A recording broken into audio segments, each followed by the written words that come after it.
tá? Bora lá. Provável escalação do São Paulo para essa partida contra o Juventude. Bora para o nosso campinho de papel aqui. No gol, Rafael. O Rafael, né, tem essa questão que a gente já trouxe, que ele está liberado para essa partida, ele está disponível para esse confronto. Na lateral direita, vamos de Lucas Ramon, tá? Vou colocar Ramon aqui, Lucas Ramon, ele que volta, cumpriu suspensão, tá? Na defesa, vamos de Alan Franco e Sabino. Essa é a dupla de zaga hoje titular do nosso tricolor paulista, tá? Na lateral esquerda, tendência é irmos de Enzo Dias, tá? Enzo Dias deve começar essa partida. É óbvio, tem sempre a dúvida também se o Wendel não pode acabar pintando aí nessa escalação. Esse é o sistema defensivo. Meio campo vai ter uma dúvida que a gente vai falar daqui a pouco. Aqui no meio campo, Danielzinho vai para essa partida, ele que se tornou titular do São Paulo. Luciano na posição que vocês adoram de camisa 10, o articulador desse time. Do lado esquerdo, do lado direito, perdão, Arthur no ataque. Não me confirmaram se o Ferreirinha vai estar disponível para esse confronto, mas se o Ferreirinha estiver disponível, eu acredito que ele não deve começar jogando. Então, a tendência é de Luca estar entre os relacionados. Até o São Paulo não divulgou. O São Paulo divulga quando os atletas voltam, retornam e tudo, estão relacionados e tal, mas dessa vez não divulgaram o Ferreirinha. E na frente, Jonathan Caleri, capitão, inclusive nas conversas com a torcida organizada, foi uma das pessoas que mais falaram, o capitão do São Paulo. E aí aqui tem a dúvida. Eu estou na dúvida entre dois nomes do que me passaram.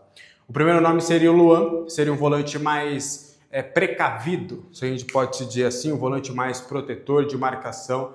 A gente tem outras opções como o Moreira, mas o Moreira ainda está se adaptando à função. Tem o Diordinen, mas eu acredito que por uma questão de hierarquia, para trazer um pouco mais de proteção, mas mesmo assim também trazer uma qualidade no passe, eu acredito que o Negrutti terá uma oportunidade entre os titulares, tá? Repito, é uma posição difícil, o Roger testou algumas possibilidades, o próprio Luan, mas eu acredito, informação / feeling, que o Negrutti deve aparecer entre os titulares para essa partida, para a vaga do Bobadilla. Na última partida, inclusive, ele já botou o Negrutti para ter alguns minutos, então acredito mesmo que não deve fugir muito dessa escalação para esse confronto. Então, Rafael, Lucas Ramon, tendo espaço para poder ir ao fundo, para o Arthur também fechar mais no meio, Enzo Dias ou Wendel também fazendo a mesma com o Luca, Sabino e Alan Franco na proteção. Danielzinho e Negrutti um pouco mais postados para fazerem essa saída de bola, o Luciano tendo a liberdade de dar o passe para cada lado e ir junto ao Caleri para fazer uma dupla de ataque, e o Arthur e o Luca podendo fazer tanto isso aqui e também retornando para a marcação. Tem uma outra possibilidade, na verdade, nessa escalação, eu acho mais remota, mas eu também não descartaria, não me daria surpresa, tá? Que é aparecer o Cauli aqui para ele fazer uma função de volante. Aí, no caso, o Negrutti sairia do time, aí seria Cauli, Danielzinho, Luciano. Eu não descarto essa possibilidade, tá? Não me surpreenderia se eu olhasse a escalação e me deparasse com o Cauli atuando nessa função, tá? O que você acha dessa escalação, principalmente aqui dessa dúvida, Negrutti, Cauli, Luan, Moreira, Diordinen, quem você escalaria para esse jogo? Quero muito saber aqui a sua opinião nos comentários. Agora, seguinte, uma pequena análise sobre esse confronto. É um jogo da vida, sabe? Eu acho que desta vez o Roger Machado, ele tem... O problema para mim do Roger Machado ele conhece todos os jogadores e todas as características, ele tem um entendimento daquilo que ele quer que esse time joga, só que o time não está conseguindo colocar em prática. Nas coletivas ele consegue entender tudo o que o adversário faz. Nas últimas coletivas ele falou como que o Vitória, ele falou que o Vitória joga na bola, iria jogar no contragolpe e na bola parada. Ele falou como o Vasco também iria fazer gols. Ele fala sobre tudo isso. Só que parece que o Roger, ele tem um conhecimento muito grande sobre os jogadores, sobre o São Paulo e sobre o adversário. Só que quando é na hora de colocar tudo na prática, as coisas não estão acontecendo. Mas acho que para esse jogo, além da parte tática, acho que o Roger tem que chegar pro elenco e falar, ó, se vocês não conseguirem performar, eu tô fora. E aí, tá por vocês. É vocês que vão fazer dentro de campo, eu já fiz o meu trabalho, cada um já tem um entendimento tático, agora é com vocês. Se a gente não jogar bem, saiba que provavelmente amanhã eu já não estarei com vocês. Foi um prazer se for uma despedida, mas eu espero que não seja uma despedida. Então, acho que se o grupo tá com o Roger, acho que tem que ir nessa forma. E cada jogador que for entrar em campo, além do São Paulo, que, como diria o Muricy Ramalho, o São Paulo já é uma motivação o suficiente para o cara entrar em campo mordendo os dentes. Mas acho que para cada jogador, acho que é válido, né? Se você realmente está com o seu técnico e quer o melhor para o São Paulo Futebol Clube, é uma vitória amanhã, hoje, na verdade, é uma vitória positiva, ganhar 3-0, encaminhar a classificação para não ter problema. Agora, para o São Paulo ter tranquilidade, Roger Machado e jogadores, vocês vão ter que dar a vida até a pausa da Copa do Mundo, porque senão vocês não vão ter tranquilidade. Tá bom? Então, acho que vai ser um jogo... Caiu. Acho que vai ser um jogo difícil, o Juventude não é um time bobo, vai jogar no contragolpe, vai jogar esperando o São Paulo, vai dar a bola para o São Paulo e a ver como é que o São Paulo vai se comportar tendo a bola. O São Paulo não tem um articulador aqui e o Danielzinho é o que mais se assemelha ali em características de construção, mas também não é um articulador, acho que falta um camisa 10 para esse time do São Paulo. Enfim, acho que é um jogo difícil, acho que é um jogo perigoso e o São Paulo precisa ter todas as atenções possíveis. Acho que desde o primeiro minuto o São Paulo tem que partir para cima, tentar abrir o placar logo com 10 minutos para ter um pouquinho mais de tranquilidade no decorrer do jogo, fazer o segundo, fazer o terceiro. Dois gols de diferença eu já acho um resultado ok, mas levar com 3 gols de diferença acho que você já consegue matar o confronto. Tá bom? O que vocês acham disso tudo? Deixa a sua opinião nos comentários.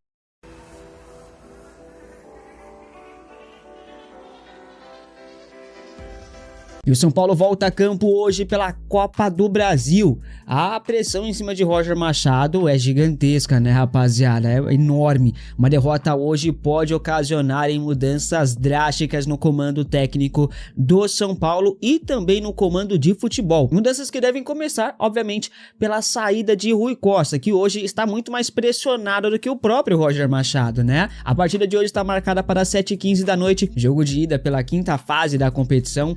Bobadilla não treinou ontem, ele já havia não treinado no domingo, tá? O volante foi diagnosticado aí com um quadro de gastroenterolite aguda. Acho que eu falei certo, viu? No momento dessa gravação, ainda não foi confirmado se ele vai ser desfalque ou não, mas a tendência é que seja, já que ele não treinou nas últimas 2 atividades, né, rapaziada? As chances dele entrar em campo hoje são mínimas. Caso o Bobadilla não jogue, o que deve acontecer, Luan, Negruti, Jordan e até mesmo o Cauli brigam por uma vaga no meio de campo, tá? Foram vendidos pouco mais de 15 mil ingressos para esse jogo, isso com ingressos populares, inclusive, tem ingressos saindo aí por R$15 a meia, tá? A provável escalação do São Paulo pro jogo de hoje é Rafael no gol, Lucas Ramon retornando de suspensão, Alan Franco e Sabino, e Enzo Dias na lateral esquerda, Danielzinho, Negruti ou Luan e Luciano no meio, com Arthur, Luca e Caleri no ataque. O São Paulo hoje, de novo, vai ter que ir com força total, porque o Roger está balançando no cargo e o São Paulo também precisa fazer o resultado em casa, porque jogar em Caxias contra o Juventude não é nada fácil, né? E você, tá confiante na vitória do Tricolor hoje? Comente aqui abaixo a sua opinião. Para esse jogo, né, você viu o Rafael ele foi expulso na eliminação na Copa do Brasil do ano passado contra o Atlético Paranaense, mas ele já cumpriu ali no Brasileirão. O regulamento prevê que ele cumprisse no Campeonato Brasileiro, que acabou acontecendo, então por isso que ele tá disponível para o jogo de hoje contra o Juventude, tá? Ontem, a Independente teve uma reunião no CT da Barra Funda com o elenco, uma conversa direta, mas tudo na paz, tá? O Rafinha participou e dessa conversa foi o único da diretoria a participar da reunião. O Rui Costa foi o principal alvo dos protestos, ele não esteve presente, tá? Mas um outro personagem me chamou a atenção nessa situação, o Roger Machado. Ele é tratado apenas como um coitado ali no São Paulo, tá? Praticamente foi poupado pela organizada das críticas e ainda foi defendido pelos jogadores durante a reunião.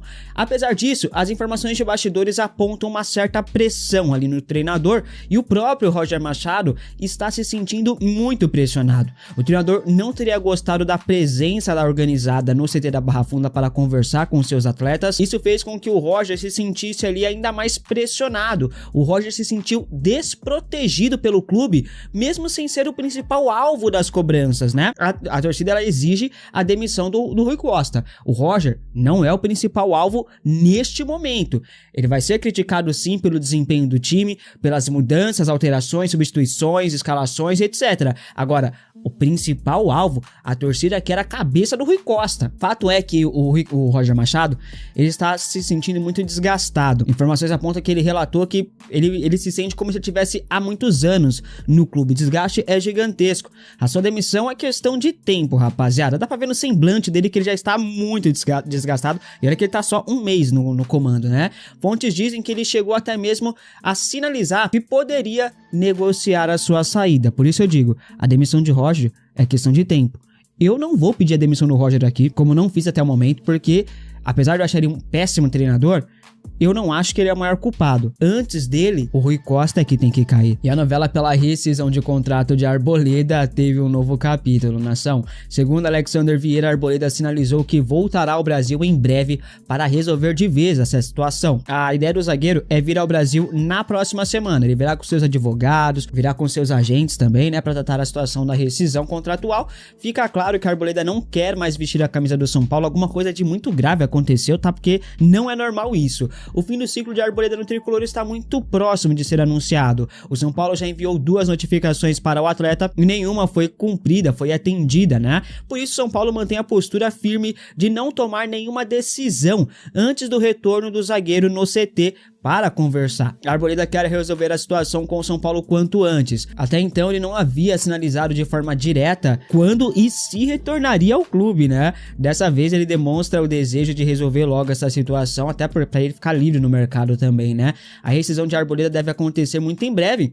O tricolor não quer sair perdendo nessa história, né? É uma negociação complexa que ainda deve se arrastar por alguns dias, mas ao menos a data da volta do Arboleda para resolver essa situação a gente já tem. Na semana que vem ele deve retornar. Já deveria ter feito isso, né, Arboleda? Mas você mesmo está postergando isso e o São Paulo vai manter a postura. Se ele não voltar, o São Paulo vai acionar a FIFA, vai acionar a rescisão unilateral e já era. Poucas ideias. Na última semana o Arrimacis decidiu tirar Flávio Marques da assessoria especial da presidência, né? O cargo ali cuida da área de orçamento, controle do clube, etc, né?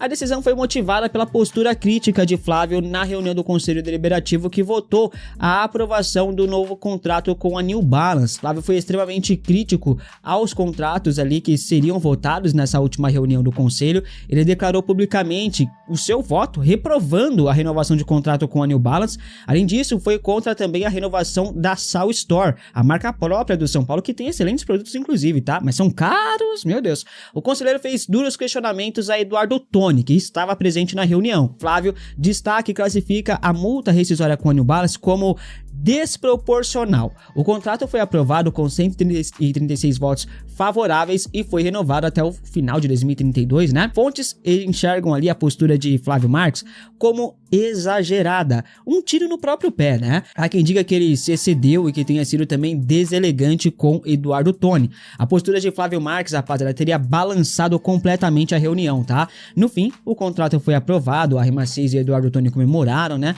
Após a reunião, Macis, em um ato administrativo, né, revogou o nome de Flávio do cargo de assessor, ou seja, mais uma vez, quem vai contra a turma, né, o Rui Costa, Eduardo Toni ou a turminha ali do Casares, vai cair. Falando em Rui Costa, o ditador da Barra Funda, é o que dizem por aí, a pressão por sua demissão ganhou mais corpo aí nos últimos dias, né, principalmente com a chegada forte das organizadas.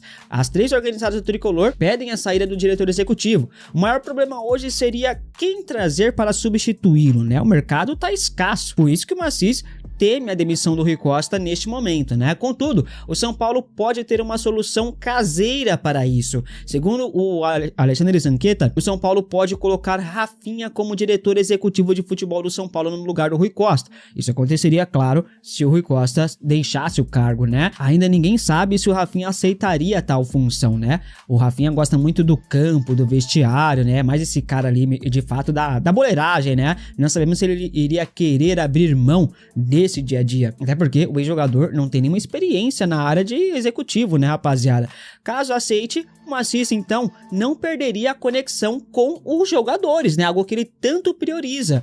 Algo que pode acontecer também de cara, caso o Rafinha assuma, é a contratação de Dorival Júnior. Aliados de Maciça acreditam que esse é o movimento mais sutil possível a se fazer e também, ao mesmo tempo, o mais eficaz, né? Mas há um risco ali do Rafinha pedir demissão antes e Maciça ficar sem o cara que faz o meio de campo da diretoria com o elenco. Você aceitaria a Rafinha como novo diretor executivo de futebol do São Paulo no lugar do Rui Costa? Comente aqui abaixo a sua opinião. O nome de Dorival Júnior ganha força mesmo sem o Rafinha estar na executiva, só que o Dorival só voltaria ao São Paulo caso não tivesse o Rui Costa lá. Essa é a informação que recebemos. Se o Rui Costa tiver no cargo do São Paulo e o Roger for demitido, o Dorival não volta. Ou seja, a volta do Dorival, para quem quer o Dorival de volta, vai depender da saída do Rui Costa. E é aquilo, se o Roger cair, Rui Costa sai também. Tudo vai corroborar para um retorno do Dorival Júnior, tá? Basicamente é isso. Eu quero? Não, mas está se desenhando esse cenário, tá, rapaziada? Dorival, em breve, pode sim voltar ao São Paulo, a chance é real e gigantesca. E o Lucas Ferreira, rapaziada, saiu muito cedo do São Paulo, né? Poderia ter ficado. O tricolor vendeu o Ferreira por 10 milhões de euros ao Shakhtar Donetsk. Esperava-se muito desse jogador que oscilou no time profissional, né? Mas teve ótimos momentos também, né? Hoje no esquema do Roger Machado ele poderia ser muito importante, viu, rapaziada? Como um ponta esquerda ou na direita também, né? Pode jogar nos dois lados. Dito isso, o Corinthians tentou a contratação aí da joia de Cotia, Lucas Ferreira, nos últimos dias. Atualmente o atacante está com apenas 19 anos, novo demais ainda. Desde que foi pro Shakhtar, Ferreira ainda não engrenou lá. Foram 24 jogos, 1 gol marcado, 2 assistências até este momento. Nos últimos 5 jogos ele ficou de fora em 2 jogos, entrou nos outros 3, mas entrou bem no finalzinho. Vem nas poucas oportunidades ao atleta, o rival sem cor tentou a contratação por empréstimo com passe fixado no contrato para compra. O São Paulo mantém ali 10% de mais-valia de uma futura venda do Lucas Ferreira. No caso ali, seriam 10% do valor que excede os 10 milhões de euros. Vamos ficar de olho nessa situação aí, pois em breve o Ferreira pode ser negociado, seja com o Corinthians ou qualquer outro clube ali, tá, rapaziada? O São Paulo ainda pode ser beneficiado, como eu falei pra você, com esses 10% de mais-valia e também com o mecanismo solidário da FIFA que beneficia o clube formador do atleta. Mas para isso tem que contar com um pouquinho de sorte ou com ele arrebentando no Shakhtar, algo que hoje não parece ser muito possível, tá? O São Paulo também tem um contrato fixado 2 milhões de euros, rapaziada, em bônus, tá? Mas esses bônus não devem ser atingidos não, beleza? Minutos.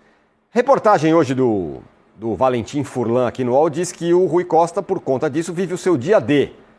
Porque se o São Paulo não ganhar hoje, também tem o fim de semana, tem o Mirassol, a coisa vai ficar complicada. Mas tem muita gente dentro do clube que quer a troca dele por um diretor estatutário. Aquela turma lá, né, do conselho, pega lá um cara as carteirinhas. Lá, exato, as carteirinhas. É isso, né, Arnaldo? É nesse clima terrível que o São Paulo entra em campo contra o Juventude hoje. Você não quer falar mais do Tele, não? Pô, é verdade. Vamos lá.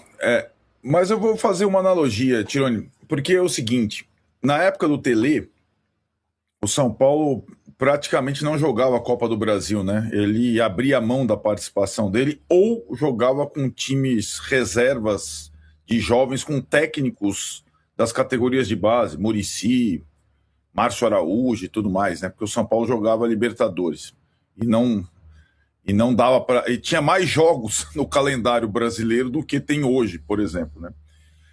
Outra coisa, a torcida organizada tal. No primeiro ano do Tele Santana no São Paulo, em 1990, o São Paulo perde o Campeonato Brasileiro para o Corinthians.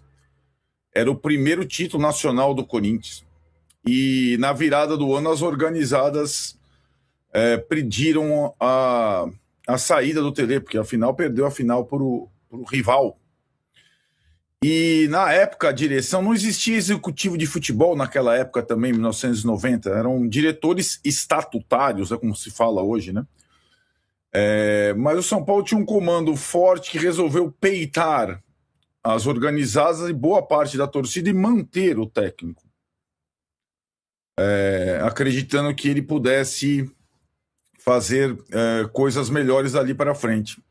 E assim foi, né? Em 91, ele conseguiu ganhar o primeiro campeonato, o Campeonato Brasileiro, e o resto é história. Mas ele esteve para cair por pressão de organizadas também, de torcida e tudo mais. O Roger Machado não tem nada a ver com o Tele Santana, mas nada, não estou querendo fazer esse paralelo, não. Mas o fato é que ele chega ao São Paulo com uma pressão gigante, não por conta dele. A gente vem debatendo isso há algum tempo, né?